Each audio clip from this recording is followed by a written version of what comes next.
Okay, well, she'll move up along then. In the middle, that's why. Oh, I see. Do you want to sit in the middle? No.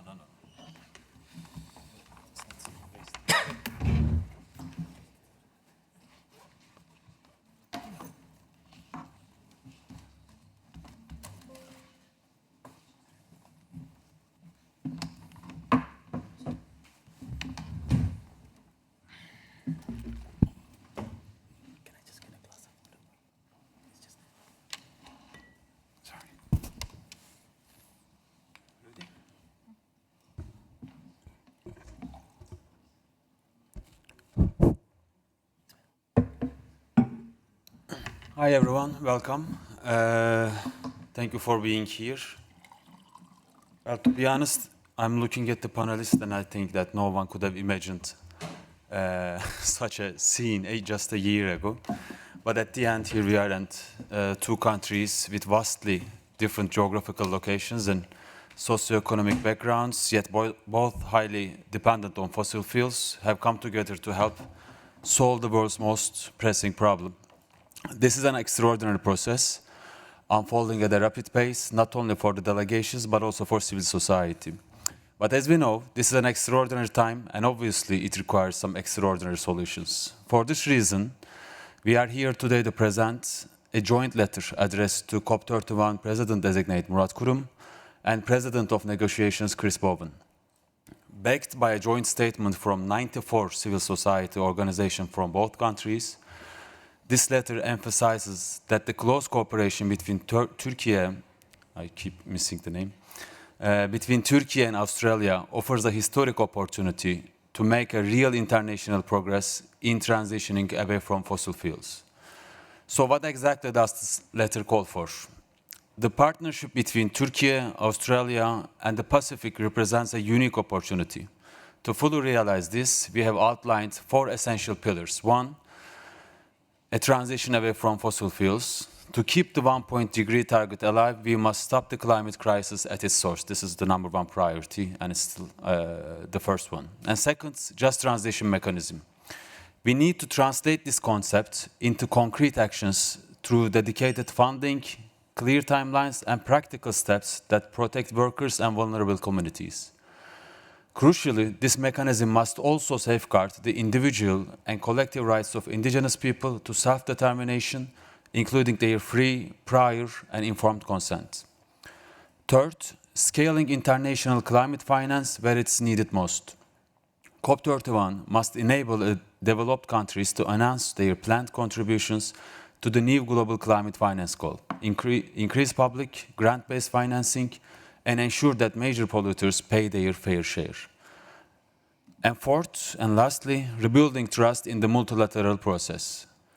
We expect the presidency team to act as an honest broker. This certainly includes protecting the integrity of the negotiations from the influence of the fossil fuel industry. Civil society organizations will continue to speak out together at COP31, and we hope that this COP31 process will be the one in which this growing voice is taken into account by decision makers. To elaborate on this historic call and explain these requests in detail, I am honored to introduce our esteemed panelists, Denise Kauki, CEO of Climate Action Network Australia, Tanyeli Behit Sabuncu, Climate and Energy Practice Manager at WWF Turkey, and lastly, Shiva Gandhan, Head of the Pacific at Greenpeace Australia Pacific.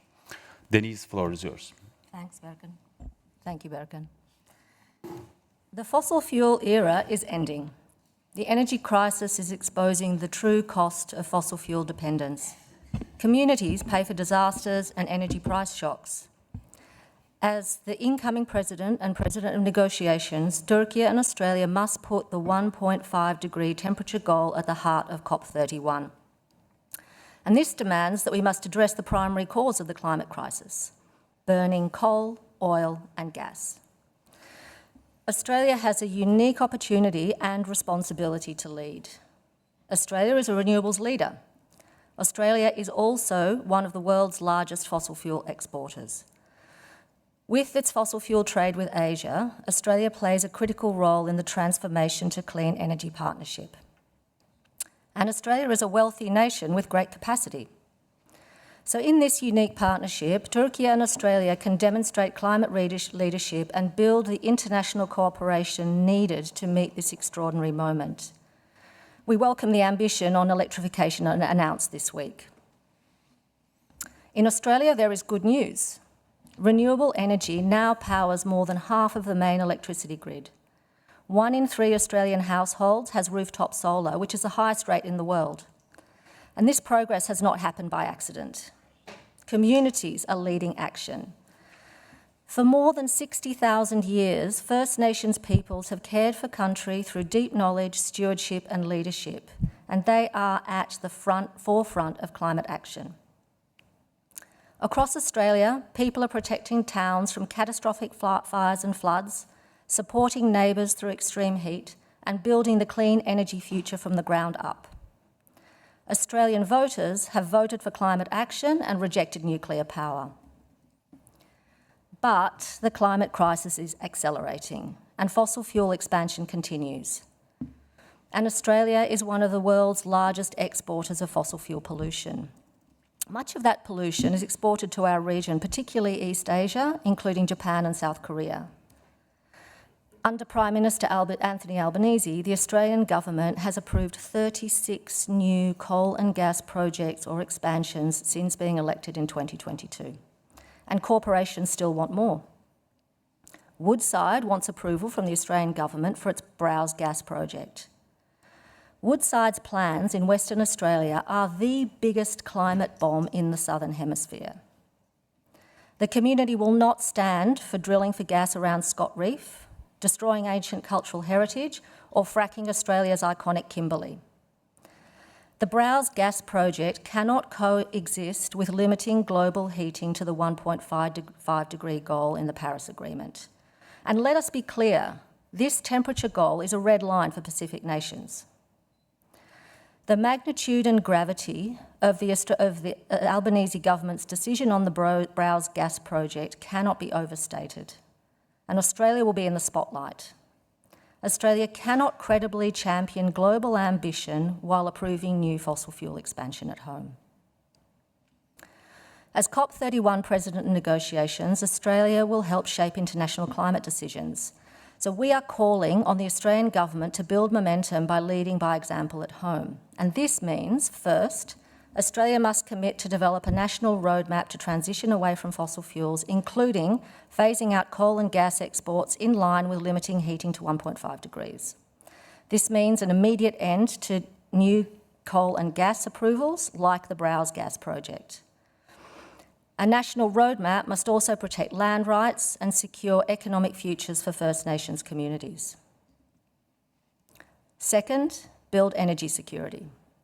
Australia should make a clear strategic shift from fossil fuel exports to renewable energy cooperation with major trading partners. And this transition must be coordinated, predictable and just. And it must not rely on failed, expensive distractions like carbon capture and storage. Third, Australia must commit at least 11 billion Australian dollars over 5 years in international climate finance. And this funding should support loss and damage, adaptation and just transitions. Fourth, strengthen adaptation and just transition efforts at home. This must be fair, fast and inclusive. They should include a dedicated First Nations climate fund built on self-determination, land rights and ocean rights. And fifth and finally, deepen partnership with Pacific nations. Australia should support the vision of Pacific nations for a fossil fuel-free Pacific. And this means centering the 1.5 degree limit, respecting international climate law and supporting a resilient and secure blue Pacific future. Australia has the opportunity to show climate leadership. As incoming COP31 President of Negotiations, Minister Chris Bowen'e can steer negotiations to deliver a COP30 that meets the scale of the climate crisis. And we welcome his leadership and commitment. And as nearly 100 civil society organisations across Australia and Turkey, we are here to support high ambition and a COP31 that puts people at its heart. Thank you. Thank you, Denise. Leading by example is the core thing we all demand for. Tanya Lim, please. Thank you very much for being here today, all. My name is Sayın Savuncu. I'm from WWF Turkey, a member of Climate Network Turkey, representing 17 civil society organizations working for climate action in Turkey. But today I'm representing a larger coalition, including 94 civil society organizations signed our letter calling Turkey and Australia to do better at home as leaders of COP31. As COP31 President, Turkey has a responsibility to contribute to global climate leadership by strengthening its own domestic action and setting a clear example. Turkey has taken some important steps in recent years, including updating its NDC, adopting a climate law, and expanding renewable energy capacity, as well as adopting stronger renewable energy targets. These developments provide an important basis on which further progress can be built. However, the overall picture remains to be improved. Turkey's current climate targets are not yet strong enough and still allows emissions to increase in the next decades, rather than putting the country on a pathway of sustained emissions reductions. At the same time, climate science makes the urgency of the situation very clear. Scientific projections show that Turkey's climate is undergoing a structural transformation. The hot and dry climate zone, which already affects around more than half of the country, is expanding. Meanwhile, rainfall patterns are weakening and desertification risks are increasing in several regions. In other words, climate change is not a distant threat, it is already reshaping the country's future. Our recent assessments also show that Turkey's climate policy performance is not on track. Continued support for coal policies that risk increasing emissions and limited progress on inclusive governance all point to the need for stronger action moving forward. This is exactly why COP31 matters. It presents a critical opportunity to close this gap and strengthen its approach. Regarding the climate targets, Turkey has updated its NDC in November and introduced a 2035 target, building on its previous commitments and long-term strategy with a new business-as-usual scenario. This includes some positive elements, such as more structured approach to mitigation and better integration of measures like renewable energy efficiency, electrification. However, these improvements are not yet reflected in the overall level of ambition. The current NDC is based on a business-as-usual trajectory, and in practice, it still foresees a significant increase in emissions over the next decade, by around 30%. Meanwhile, Turkey's new NDC, we should say, that does not include an update on the 2030 target. This is, in other words, current targets still allow emissions to grow rather than decline. Therefore, we see that this is not aligned with Turkey's long-term net zero goal and a 1.5 degree aligned pathway of reducing emissions. Therefore, we call for a strengthening of climate targets, a stronger NDC based on absolute emission reduction, because by only starting reducing the emissions from today, we could hope for reaching a net zero by 2053, as Turkey has targeted in the long term. Turkey's NDC also needs to be supported with strong energy targets, including a plan and a roadmap to transition away from fossil fuels. Regarding fossil fuels,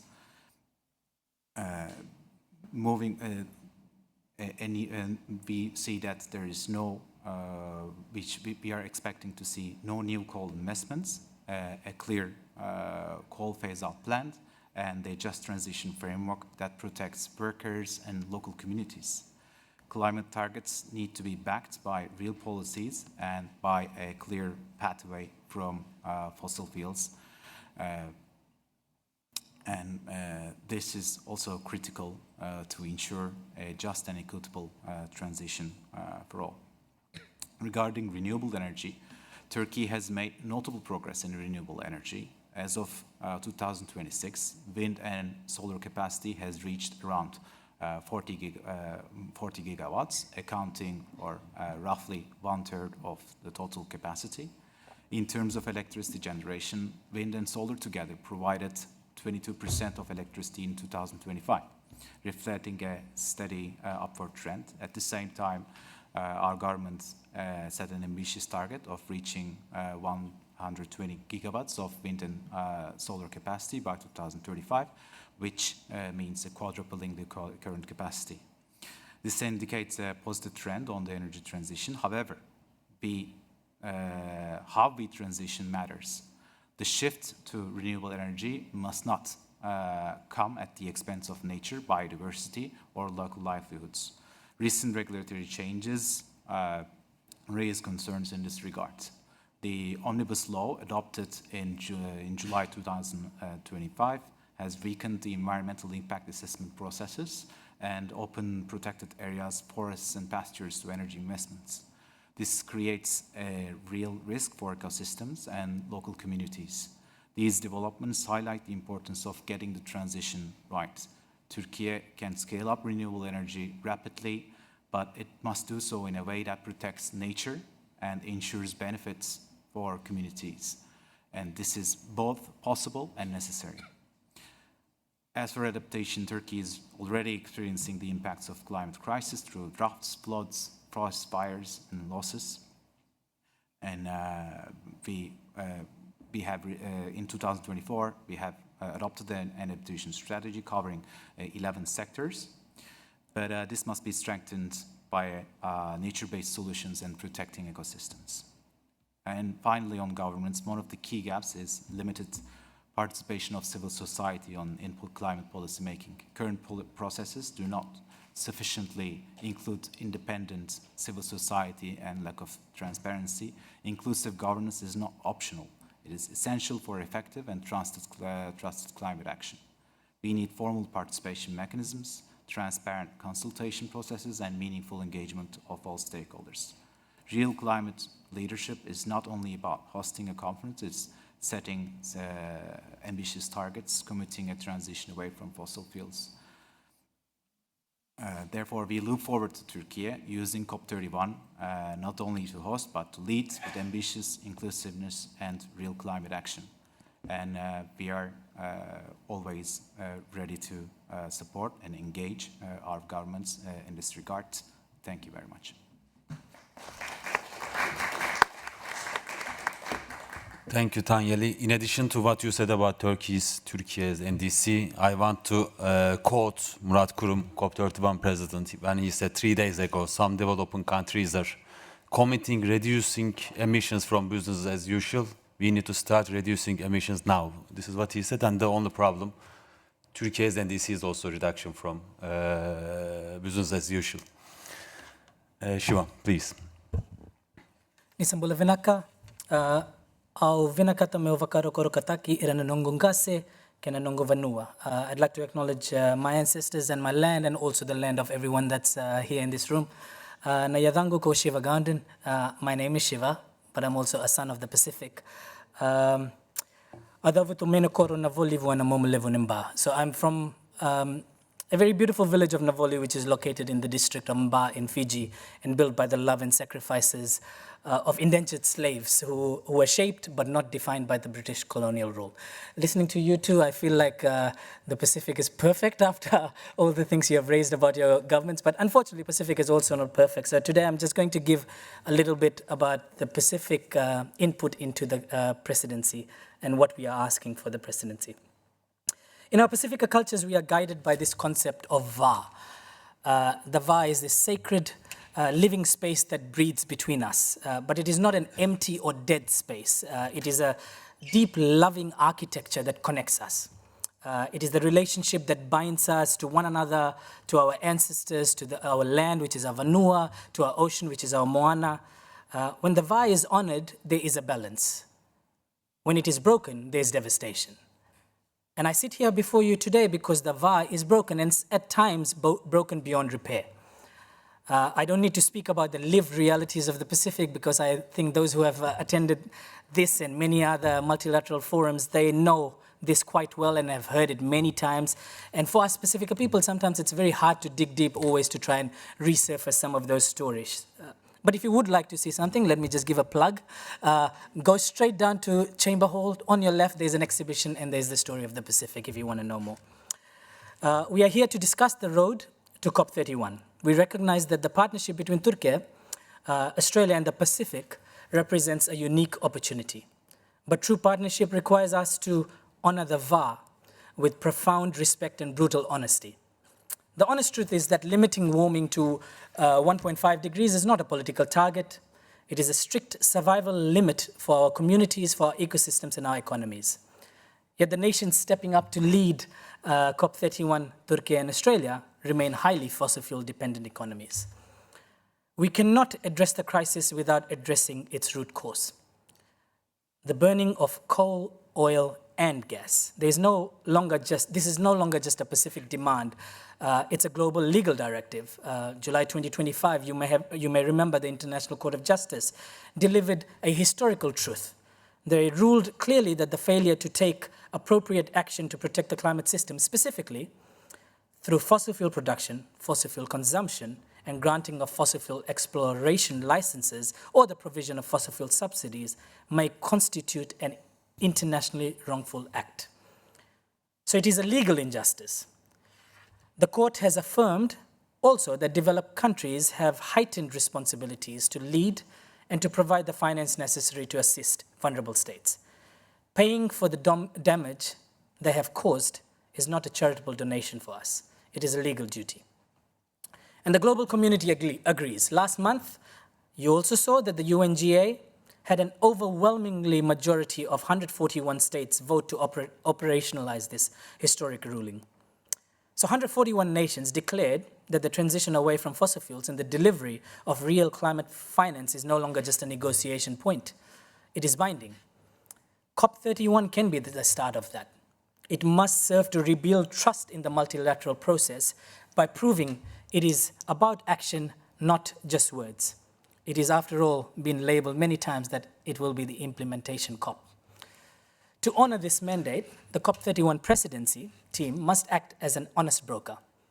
You must protect the integrity of the negotiations. You must uphold the human rights and deliver a transparent process completely free of fossil fuel influence. You must lead by example at home and find ways where the discussion and dialogue around transition of fossil fuels can be discussed openly and genuinely in all its form. The justice elements, the finance elements, the human rights elements, let the voices of the front lines lead. To Australia, I speak as the Pacific family you have coined us many times. Honor the va by committing to a national roadmap that transition away from fossil fuels, which absolutely must include phasing out of your coal and gas exports. It was refreshing to see how strongly the Minister of Climate Change, Bowen, spoke internationally about it. Now I think it's time to do it domestically. To Turkey, your people in this room have asked to put an immediate moratorium on all coal-fired power plant investments. And finally, as Pacific Island countries, we are preparing to host the pre-COP. We bring the experience of 30 years of frontline leadership, the values of reciprocity and collective responsibility, and the warm hearts and unending resolve and love of our communities. We will use this opportunity to ensure that the Pacific has a central role in shaping the ambition of COP31.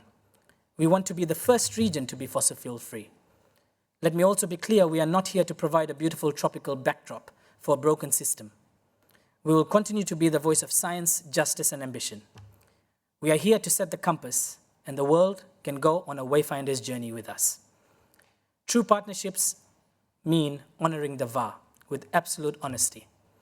We are the descendants of the greatest navigators the earth has ever known. We know how to read the stars when the night is completely dark. We know the way to a livable world, and we invite you onto our canoe and our vaka, but you must drop the stones you're already carrying before you step on board. Benaka.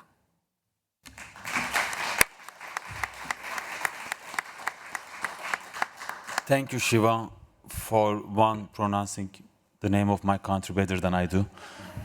Second, reminding that this is not a voluntary action, but a duty, especially for the presidents. Due to lack of time, we have, I guess, time for two questions. One question. So if there's any question, please. There's a microphone coming. I'm Jayant Basu from Telegraph India. Very quick question. You have all been speaking about the fossil fuel agenda, all the press conference, about 95% of them are saying the same thing.